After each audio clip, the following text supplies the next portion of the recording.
turn my video off then. We can just do our little close-knit group today. But we can still do announcements, and I think we all know each other, and maybe we don't.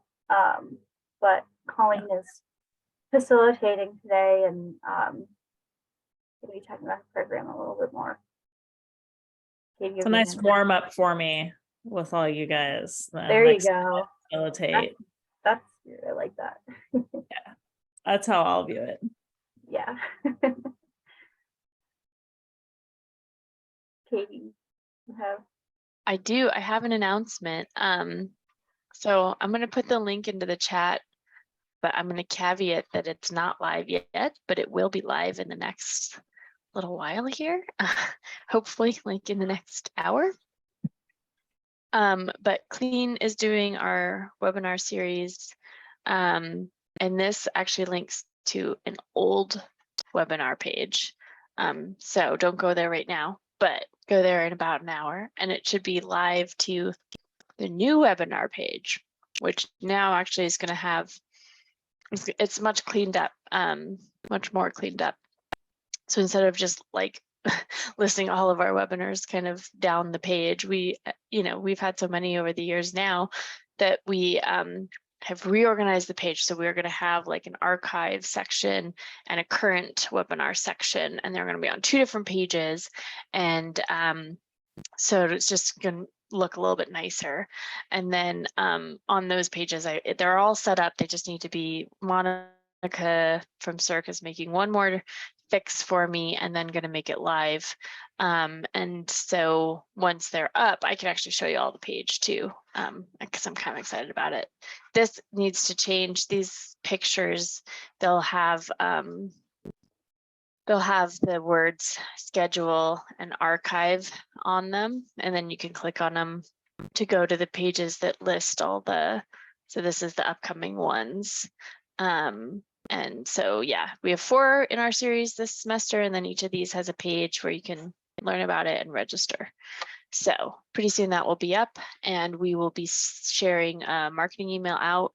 We'll send it out to the Clean email and some other listservs and people with networks and newsletters and things like that. So look for that on the Clean email too, and help us share it around, please. We would appreciate it.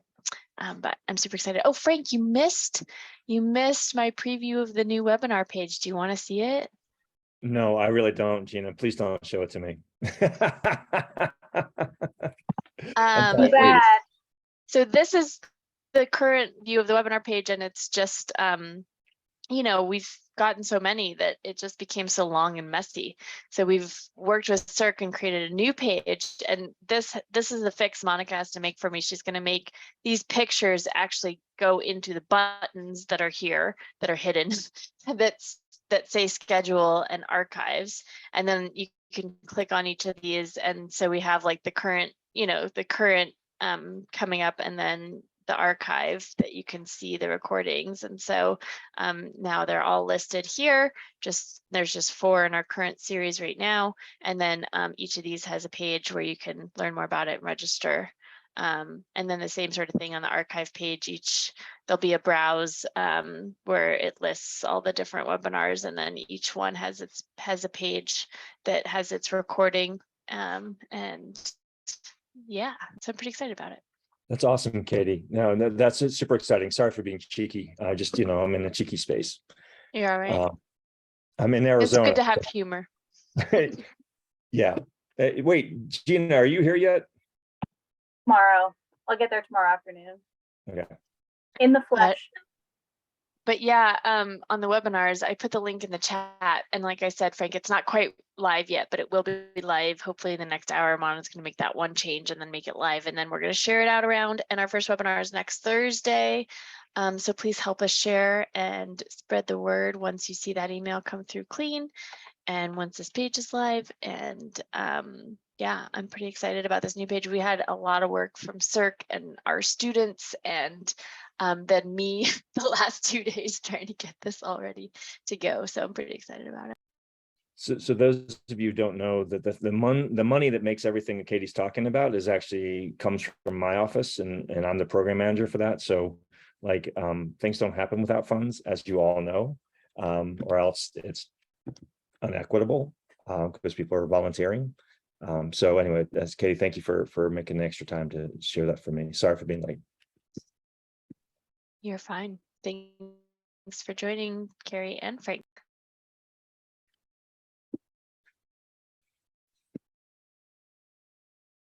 So I'm moderating today, Frank, and we're just doing announcements right now. So, and I said this was a great way for me to warm up to moderating before I do like a big group or something. Nice small group of folks I know. I love it. So anybody have other announcements? Or things that they would like to discuss today?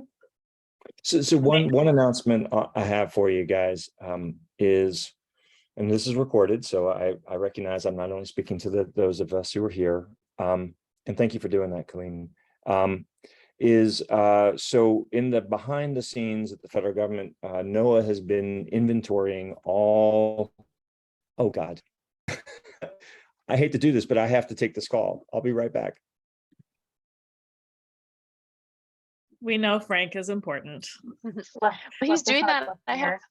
have one more announcement I could make. Yeah. Which Gina could make this one too, but the Excel Summit, for those who attended, thank you. It was really great. Gina's going to send an email around to folks who were registered.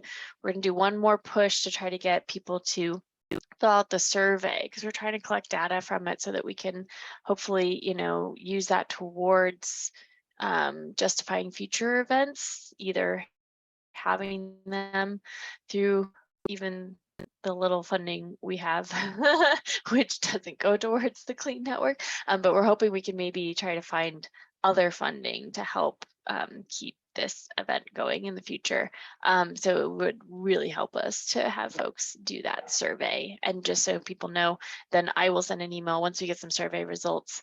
I'll send an email out about probably later this month or early next month about kind of next steps for what we want to do following up from Excels.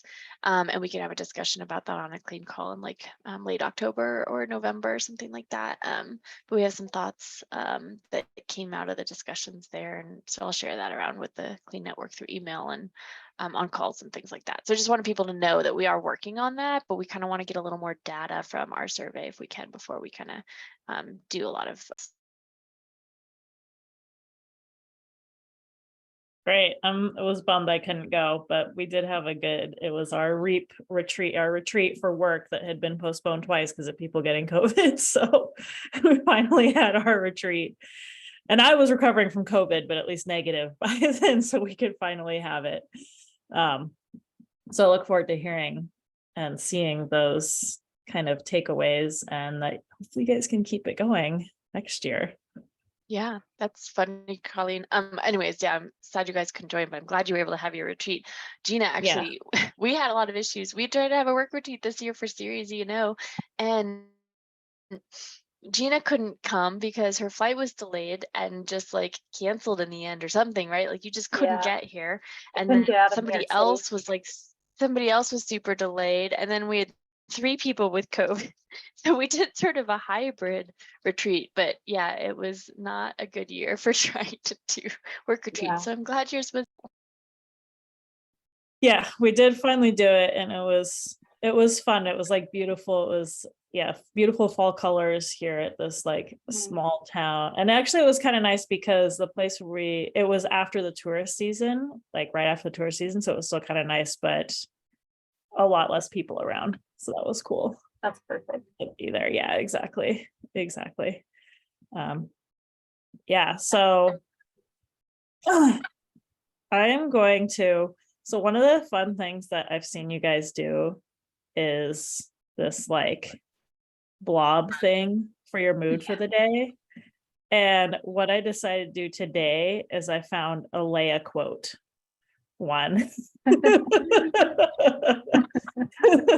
So if you guys want to share which Leia quote, it's not quite the full spectrum, but I do really like General Organa, and I thought that you guys might appreciate a Leia quote of the day that you could put in there. Wow.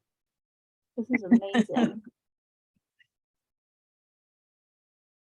I think I'm 9 today. Oh. I think a lot of them Care fit. to elaborate on why you're a 9? That's a good one. Yeah. I just have so much going on and a lot of things that people are asking of me that I'm like, I cannot do this all by myself. You guys have to help. Yep, that happens. Yep. I love this, by the way. I'm thinking about my Thank you. Well, I found that I just had to throw the numbers on. I just like Googled general Leia, because of course I didn't want the Princess Leia. I wanted more general Leia mood. So I went general Leia and then threw the numbers on there. All right, anyone else want to share their number that they're feeling today? I think I'm a number 7 today, and in the last couple of weeks, I've been sort of navigating all these different projects. I, like a lot of you know, got full-time work again, plus some other projects. So it's been like super busy. I had a teacher workshop yesterday, and I was like last minute getting everything together. I had like a saga of going. I needed some copies, right? And it seems like these photocopy stores are getting less and less prevalent. So there's this FedEx service and you can send it in electronically and then get it printed. So I did that and I went to the office and they didn't know how to use the machine. It was brand new to them. So then I had to go to another one. So it was like a saga of like 4 hours to get like just a few printouts for the next day workshop. And it's just lesson learned, like try and plan ahead, right? Totally feel you. Anyone else? You don't have to share, but if you do feel share. something, yes, please. Carrie. I'm feeling number 8 today. We have a lot of projects going on and I'm definitely in a, if you want something done right, you have to do it yourself kind of mood. So I'm finding myself literally saying like, all right, this is how I would like this done exactly like this. I like it. Gina? I've been mulling over between a few. 7 and 9 seem most accurate. Feeling a bit of imposter syndrome recently, so probably like 9 feels most accurate. I like how we have different interpretations of like 9 is definitely how we're feeling, but maybe in different ways. Yeah, I guess to be fair, I've only seen the first Star Wars movie, so I don't know the scenes. That's fine. I mean, I don't remember all these scenes. I just figured it was a No, it's fun. I like it. It's fun. Yeah, I started with I want to do Obi-Wan and then I was like, no, I want a woman instead. Obi-Wan's great, but I'm going for a woman instead. All right. I could share. Oh, Yeah. Oh, sorry. Yeah, put it back up. I don't know. I'm waffling between a few of them, but just because I don't know when else it would fit the context, I'm gonna go with number 6. Aren't you a little short for a stormtrooper? Because that scene's actually from when they like come to quote unquote rescue her, but basically get like stuck in the trash compactor, right? And I feel a little bit like that today where these webinar pages, we kind of thought they were done. And then like I came into them yesterday and kind of realized that they're like, they are still done, but like the way they were done on one page, like the way they were linked to on one page wasn't how we wanted to set it up. So we had to kind of start over a little bit. Anyways, I just feel a little bit like I'm like, yes, okay, we're getting out of this hole, and then we just get back into another one, you know? Like, yeah, exactly. I feel it. I like that connection with the trash compactor. Frank, do you want to elaborate on number 3? Yeah, I mean, you know, I'm always a count me in kind of person. Like, you know, I'm an all chips in kind of person. So that's just, you know, I mean, I'm a huge Star Wars fan, always have been. And And so if you don't know the Joseph Campbell work on Star Wars, The Power of Myth, and the Hero of 10,000 Faces, and I mean, he was influential in the script development. So I'm, you know, I can geek out on Star Wars and all this sub stuff, but you know, just I always present myself when I'm in good space to general count me in. Like I just, you know, that's how I roll. So I love that one. I don't remember exactly where that is in the series, but you know, that's how I always, you know, and that's how I feel right now. Yeah, that's how I was feeling too. I'm like, I don't remember where all these are, but you know, it's general lay, I'll take it. I think I was feeling that way. I was thinking about her too, because we were working on our barn. We're building a barn right now up here, and I was like wearing my headphones, and I was like, but it was raining, so I was like trying to put a hat over my ear protection, and Colin's like, you look a little bit like Leia right now. I said, I'll take it. Yeah, so for today I didn't have a particular format or anything that I was thinking about, just general thinking about energy literacy. I know we talk a lot about climate literacy. It was definitely it has been chaos. We were working in the snow last night, got our first snow, and so I was cutting. I'm not sure I've ever used a chop saw in the snow before, so fun new experiences for us. Anyway, but October's Energy Awareness Month, and so when Gina was like, what are some dates that work for you, I said, well, October could be fun because it's Energy Awareness Month, and so thinking about energy use, and a lot of my funding is around energy efficiency education, and so I didn't have any particular format for this. The most I prepped for it was getting a general Leia mood board up, so I figured that was the priority for this. I do want to share one cool thing that is also not live. I don't think it'll be live today, so won't compete with the Clean webinar launch, but one thing that I put together was this electricity use calculator that we worked with the developer on. And so basically there is sort of like Department of Energy has an electricity calculator, but it isn't as customizable as this one. And so this is nice because you can put in your own utility rate and then the specific number of watts that things use. So like here I get 20 cents per kilowatt hour. And if I want to see how many, you know, how much my LED light bulbs use every day, then this can automatically calculate the cost of different things. And then you can add items and see the total cost for things or compare different stuff. So I am hoping to maybe get that launched next week to be able to share that. And of course it's, you know, it could be used by anybody. It's on our Alaska Energy Smart curriculum website, but this could be used by anybody. And so I'm hoping it would be a little bit easier and more accessible for people who maybe don't know how to do the math or can do some estimates on there. But I still need to add in some things like a little bit of, you know, I think it's pretty intuitive to use, but some links and how to use description that we have going on here. So yeah, that's one thing. Thinking about energy literacy and trying to make things more accessible for folks who maybe don't know the math, for example, but want to know how much things can save. Let's see what's the chat.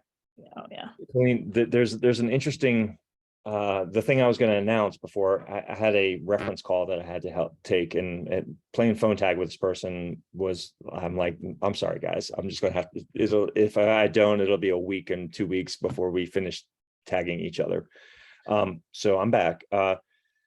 the announcement is that the U.S. Global Change Research Program is the body that coordinates climate and global change research for the U.S. government. And it's also the home of the energy and climate literacy guides, the official home. Those things are all over the place, but the official home is the U.S. Global Change Research Program. As part of some interagency work I'm helping lead, it has come full circle that climate literacy 3.0 is officially getting opened. And I'm actually in Arizona with NAAE looking at climate and energy, climate guidelines, specifically NAAE climate guidelines developed. And so that's why we're here. And that's what I'll be doing later today for the next 2 days. So, as part of this interagency process, we're officially starting the clock on getting the climate literacy 3.0. It's a non-trivial task. But Colleen, as you're saying, what you're saying about energy literacy, now that was led by energy. All the people who were involved in the leading and building of energy literacy have since left the Department of Energy. So it's kind of an orphaned framework. And so as we're moving out on climate literacy, it does beg the question of whether or not there should be a parallel or a merged effort of climate and energy literacy, or, bring more of the, because that happened after. So it was ocean literacy, then climate literacy, then energy literacy. Some other things, but those are the big ones. And what do we do with energy literacy as we build out climate literacy again? Ocean literacy has gone through multiple rounds of iteration. So, it's just an open question. How much that energy literacy framework is kind of used. We use it at Clean extensively, but, if it's important, does it need to be also be revived? And that's an open question. I don't know. I mean, if you tell me yes, I don't know what I'm going to be able to do with that. But if the answer is yes, it's good to know. If it's good to go, then we can leave it. Yeah, I would say I use it and I do really like it. I haven't thought deeply about, does this need to be updated necessarily? Sure. We definitely use it. And I've been trying to incorporate it even more like in my teacher trainings, because especially the intro, it makes teachers really think about like, oh, this is interdisciplinary. This is not just science. Like people think about it so much as, oh, this is just STEM. This is just science and engineering, but that it is very much, there's so many social aspects to this and history, and there's just so much other else to it that people don't necessarily think. And so when they say, especially elementary teachers, like, we don't have time for science, it's like, well, this doesn't have to be science. There's so much else here that's part of it. But could that also be instead merged into climate? I think there could be an argument for that in terms of, especially, we've talked a lot here and elsewhere about how when you talk about climate, you want to be solutions focused. Right. And so I could see definitely an argument for incorporating that more closely.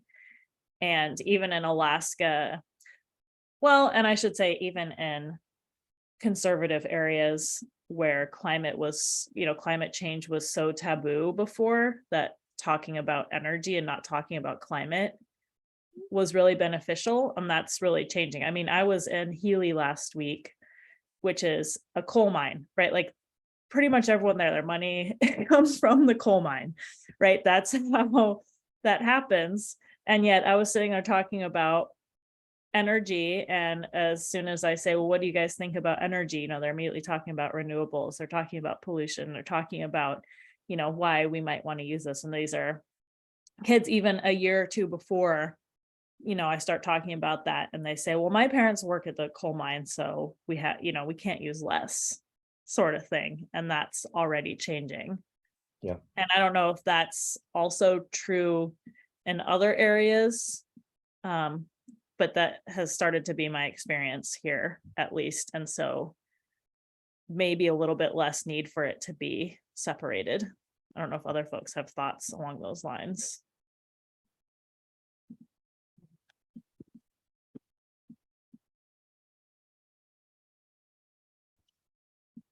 Or other experience. I don't know, I could speak up, but if others haven't. Yeah. First off, apologies to everybody. I came in late. Time zone difference, blank out. I think it just start by saying, if within the clean community, definitely count us in, is along with, I mean, REAP is just incredible on this. You know, that those that do active climate energy education along with climate education. So that, you know, there's definitely those of us who do that.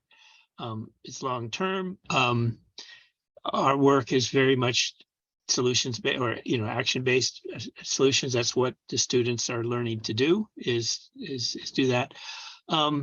So I mean, I think I would be more and so into what I'm hearing on Frank is, I think we would want to go with the flow, right? Where it looks like there needs to be revisions and things, and where it does this, we want to do our part in helping that, and where it's staying the same, we can work with that. I think there's also just that Clean and NOAA having very strong evidence that the network is very active in these areas and is leading in these areas. So that would be part of what my interest would be, to make sure that it's really clear that Clean is relevant, is doing work on energy, because there are all these Clean members that take it seriously.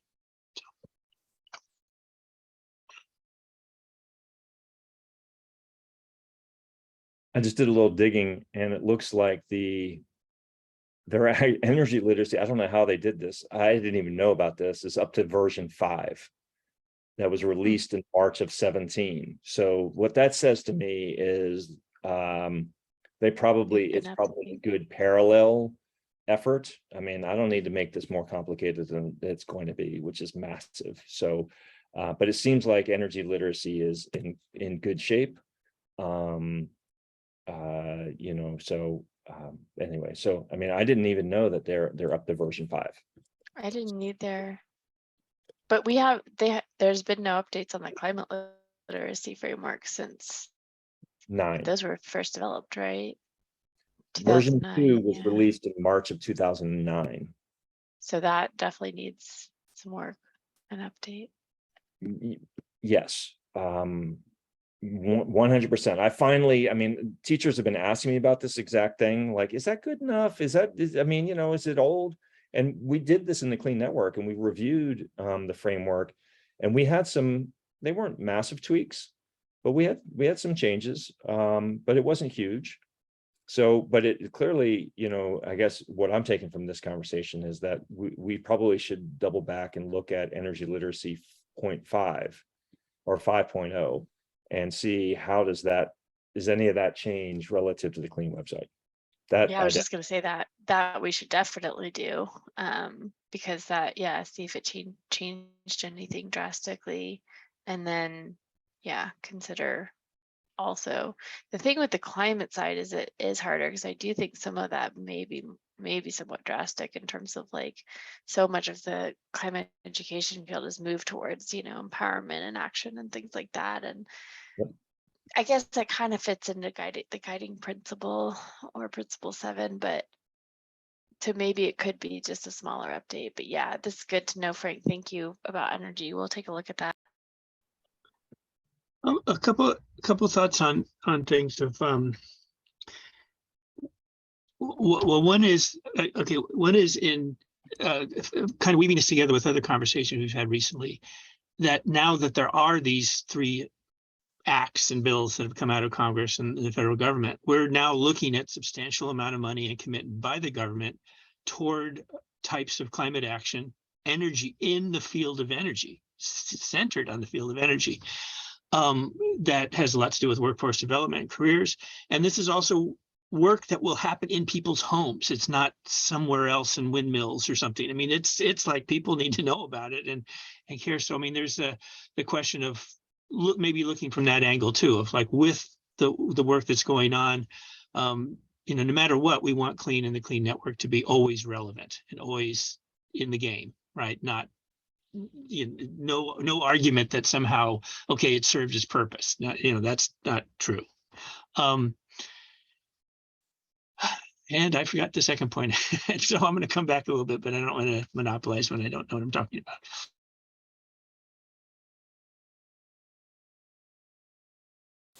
I'm Go thinking about it.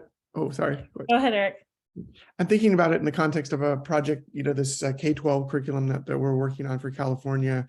And the idea is it's climate curriculum, but it's also going to be justice centered and, interdisciplinary by design. So really trying to sort of break out of climate and it being only in the science space.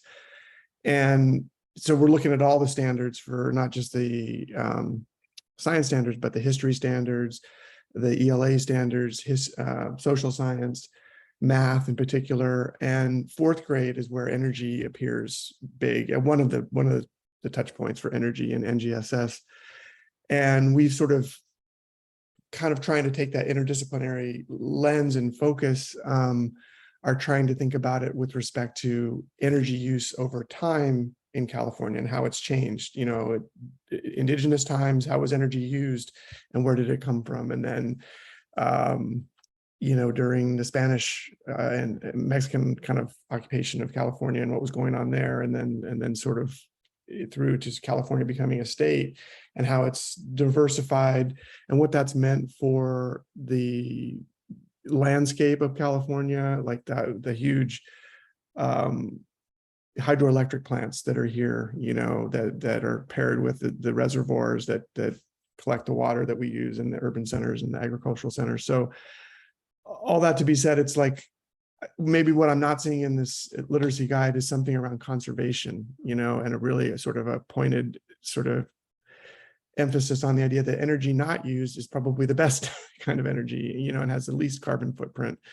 And that's been kind of California's success story, right? As that we have a lot of non-success stories in terms of car culture and gas consumption and et cetera. But one is that we've been able to, through conservation efforts, kind of not, even though population grows, energy use has sort of plateaued or stayed the same or even potentially gone down. I don't know the exact where we are in that framework, but that's been sort of the conversation and maybe something that other states have tried to, kind of emulate, right? Replicate. So something along those lines. And then also like to bring in that sort of justice centered sort of, and also kind of paradigm of us thinking of energy as an extractive kind of endeavor, that we're extracting wind power, we're extracting coal, we're extracting, we're taking something versus sort of the way the indigenous folks used energy. They would do prescribed burns in the forest to sort of mitigate huge fires. So they were using energy, but in a way that was in balance with nature and considering them being part of the ecosystem around them. It was a benefit to the indigenous. It is, an benefit because it, the understory diversifies. You get, you remove the chaparral plants, and then you remove some of the things that are going to make forest fires really intense. So it's, I guess what I'm saying is this idea of how we think of energy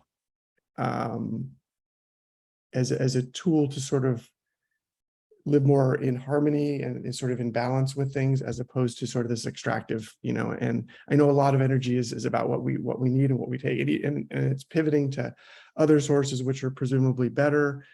But then, like I have had recent conversations about electric energy and electrification of the grid. And we know that there's huge problems with these batteries and the end of life, the life cycle of a battery, and what happens to it afterwards. Tesla batteries are encased in resins and they're going to probably go to the landfill, and it's just a hot mess in terms of that and all the mining that goes into them. So again, back to this energy not used is probably the best scenario. And then, but it's important to look at the whole picture, I guess, is what I'm saying. I'm not sure how that exactly embeds in here, but some kind of conversation about that might be nice to see.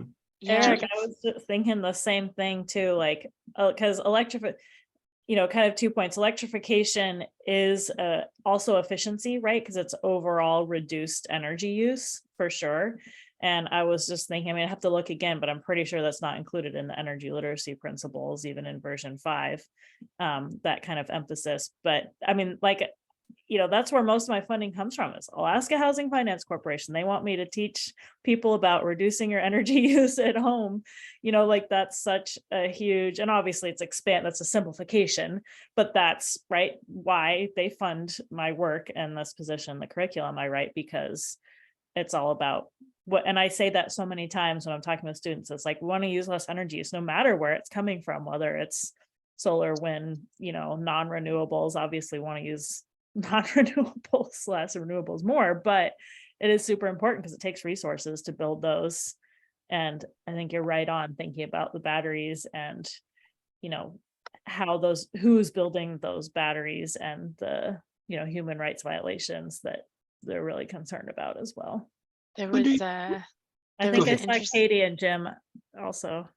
there was a tweet I saw the other day that somebody said that electric cars are not here to save the planet, they're here to save the car industry, which I liked, because I think we need to move towards like public transportation and better things like that, not just electrifying cars. Anyways, actually, this really interesting conversation. I don't know that what I want to say fits into the energy literacy principles discussion break. So sorry if I'm kind of taking it somewhere else too.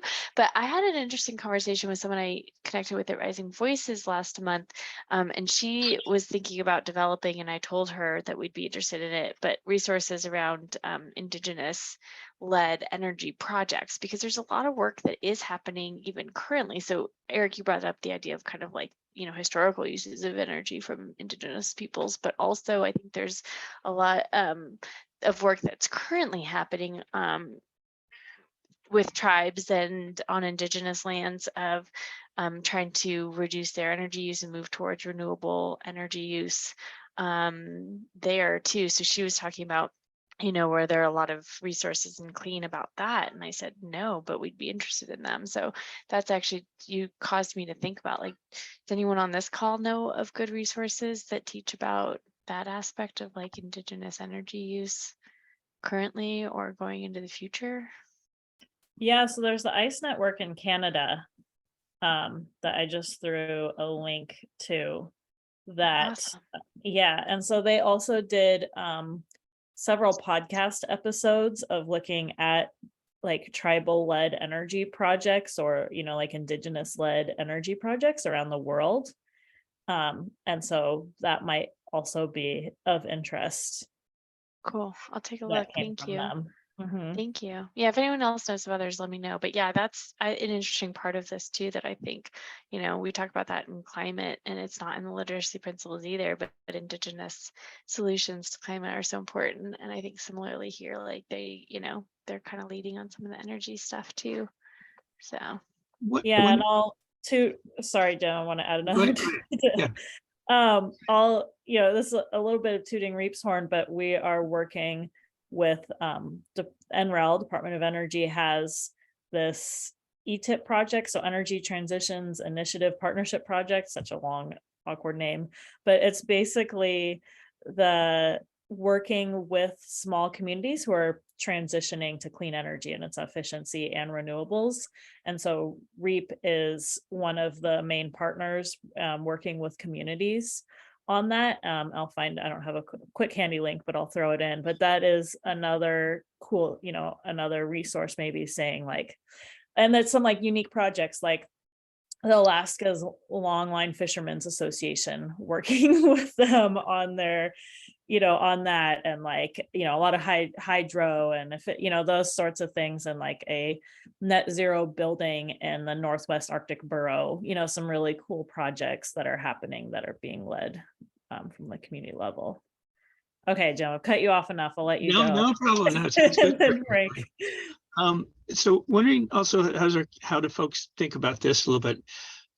When we get into energy more, there are definitely different interests and there are different points of view. And I don't think it's a matter of trying to keep some out as being aware of them and to recognize them there, especially the influence that happens to happen. I mean, it's obviously I'm touching on the fossil fuel industry. They have extremely well developed. They've always had very well developed curriculum standards, or material promoted in all sorts of different ways, and generally dominate what is taught about energy in the United States and continue. They tend to do it, not just Alaska, but everywhere. So I don't think it's a thing of, well, trying to like suppress that, but knowing what those messages are, what those points of view are, they come in. I mean, I think they're very well represented in the standards.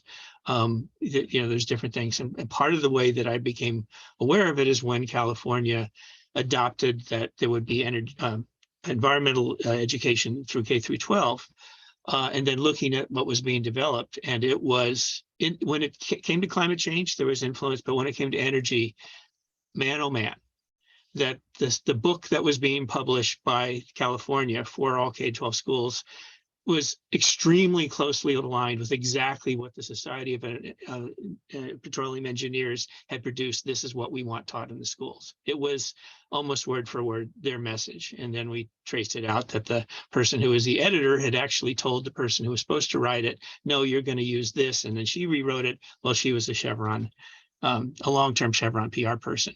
So there's these things that are in the things that they say, which we can get to know.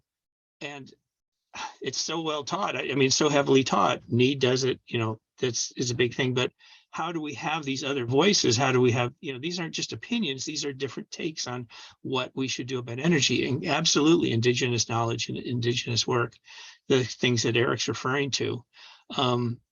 And I think, I mean, maybe there's that one of, okay, you have a voice, you do things, but shouldn't it ever be identified whose voice this is, where this is coming from? I mean, it's a big thing, that one of like, we need all energy. That's a big thing that most of the petroleum industry will push, that, okay, we need solar, we need this, we need them all. And then maybe or not push up and down energy. This may upset people a little bit, but it's a favorite of the fossil fuel industry to make a big point, really stress the point that all energy except nuclear energy is essentially solar power, right? They love that idea that it all ultimately comes from the sun. So see, petroleum really is solar energy, and not make the subject, not, make that a point rather than, well, energy choices and their effect on carbon and climate change and things like that. I mean, it kind of, there's a whole way of what you spin it and where your emphasis are. But I don't know, I mean, does that not put Clean in the position of having to say, well, we're gonna have resources that have this industry's point of view, and we're gonna push out the other ones? I mean, I don't know. Where are things at on that?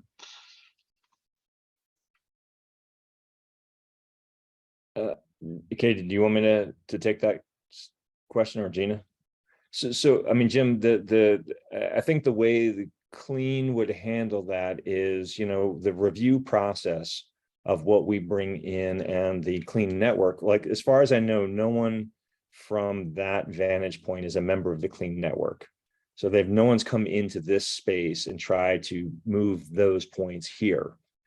And the curriculum resources, I don't think the curriculum resources would pass a review camp process or the triage process, for a couple key reasons, right? Because it's clean, it's climate and energy.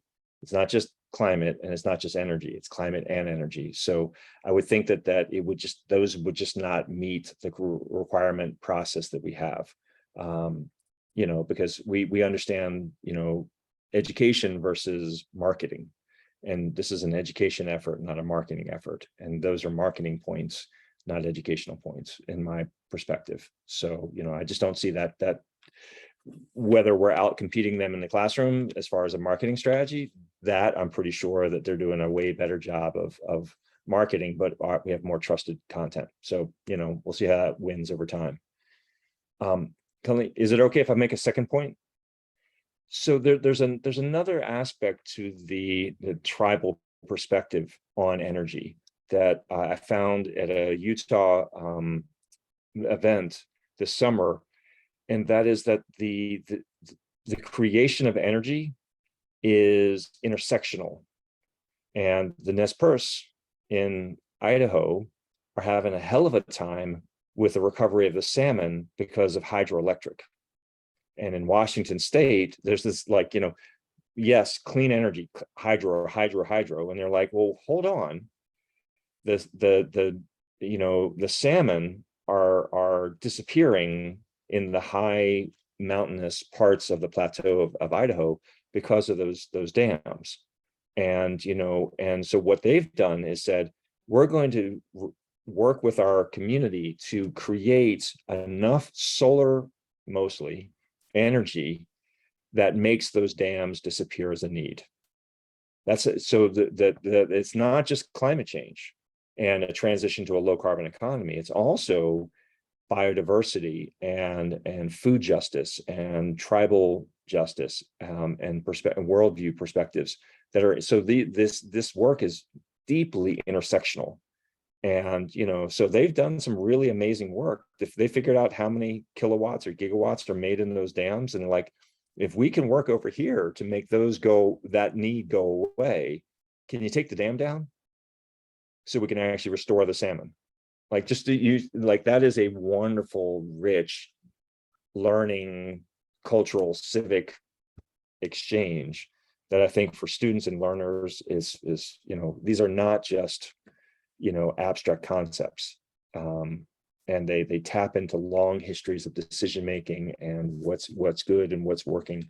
So a just transition isn't just a just, it's also a just in the kin centric approach, as opposed to just a human centric approach, which Daniel Walcott's opening keynote at the ESSEL summit really called us into our work here as using that kin-centric approach. So, that's something that probably isn't well represented in energy literacy. I know it's not well represented in climate literacy, but it could be.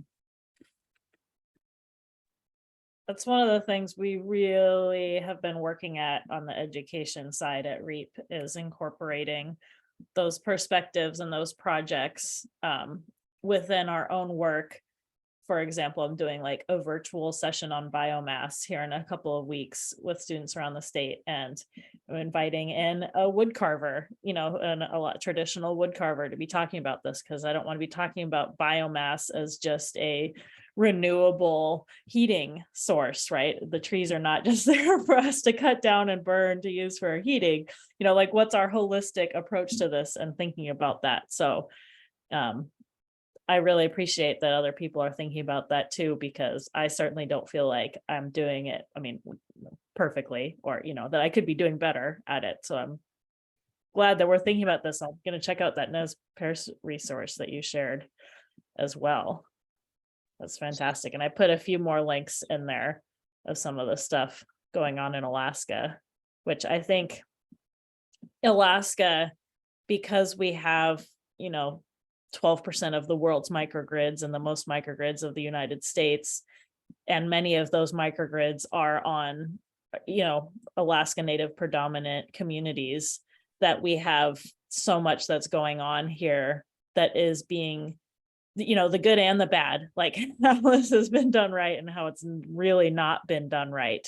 And so I'm hoping that we can start seeing, where things are going right, and how that can hopefully help be a model for other places in the world as well. Colleen, a question, checking up on REAP, of the scope or the approach. I believe you are broader than what I'm about to say, is that for most, when it comes to taking action, so we're saying there's action, when it comes to energy, it gets defined in two ways, that these are the two ways that young people can be involved in action, right? So, our audience, right? I think that's our audience, is just personal, like turn out your light bulbs or things like that, right? Just your family. Or now others, it's again back to political advocacy. You hold up signs, you write letters, you ask for someone else to do anything. But at a community level, at a higher level, basically it's said that young people, especially women, young people of color, they have no role, right? It'll be later. And we've encountered that in many different places, where the things we're doing are having the young people play a role, and having the petroleum minister basically come in and tell those people, the people who want to publish it, they shouldn't be included because they're not doing anything significant. They can't do anything significant. It is only big corporations like us can do things. So I mean, do you have, how do you bring out to the public taking action? What is taking action around energy? Yeah. So it's so, what we really try to emphasize is that it's so different from community to community. I mean, everywhere is different. And it's, of course, when you're talking with younger students, it's like, what do you care about? What are you passionate about? There's this, I did a presentation to this school in Fairbanks last year, and was talking about like energy use, and they went to the food realm. And so they were like, oh yeah, there's, how can we be more sustainable? What can we do? And their teacher, and I don't want to take credit for this, but, because their teacher was like, okay, what are you guys interested in? What do you want to do? And now they collect the food scraps for the entire school. Like they didn't do that before. And so really talking about those sorts of things of, no, you don't have to ask somebody else to do something. You can inspire, things that are happening within whatever your community is. And that community can be really broadly defined.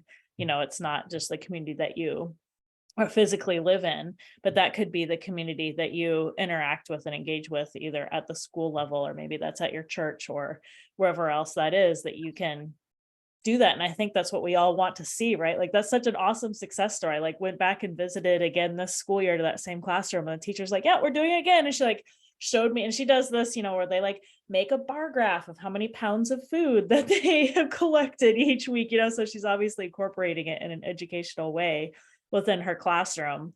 And so, that's, I almost, I definitely talk about the personal energy use, but I also don't emphasize it as much as I used to, because I recognize that the bigger impact they can have is on that next level.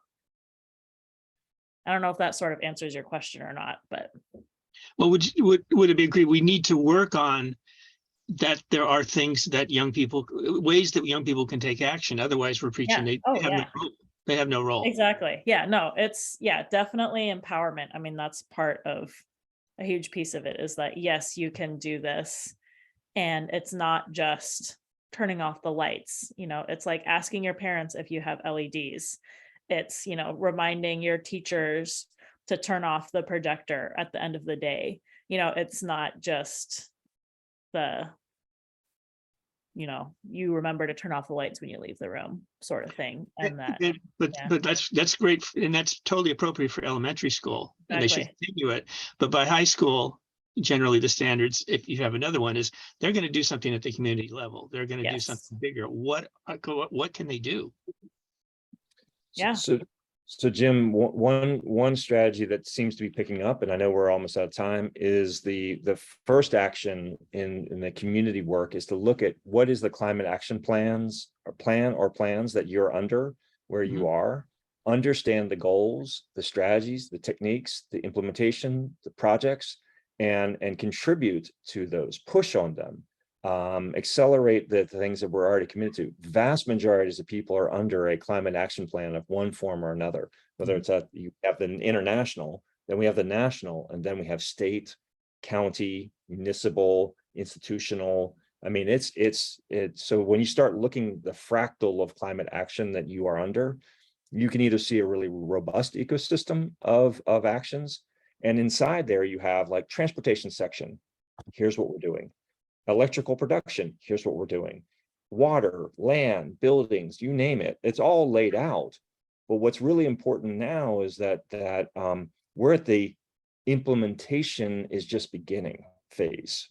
And that's where that point I said about, if you really want a great job for saving the environment, become an electrician. Right. I don't know. I'm actually talking with RMI later, I think next week, about, can you do an analysis of how short are we on those key technician positions?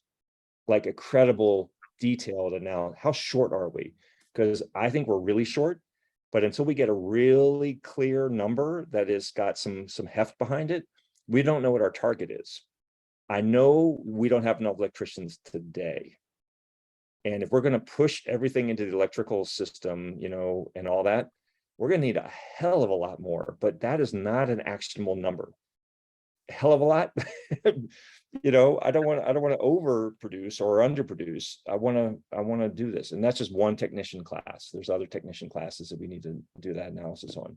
But anyway, you know, it's an interesting space, but those community climate action plans, I think, are a godsend for our work. And a lot of people don't operate them as if they are part of the educational work. They seem to be isolated, and that's something I think our community needs to focus on.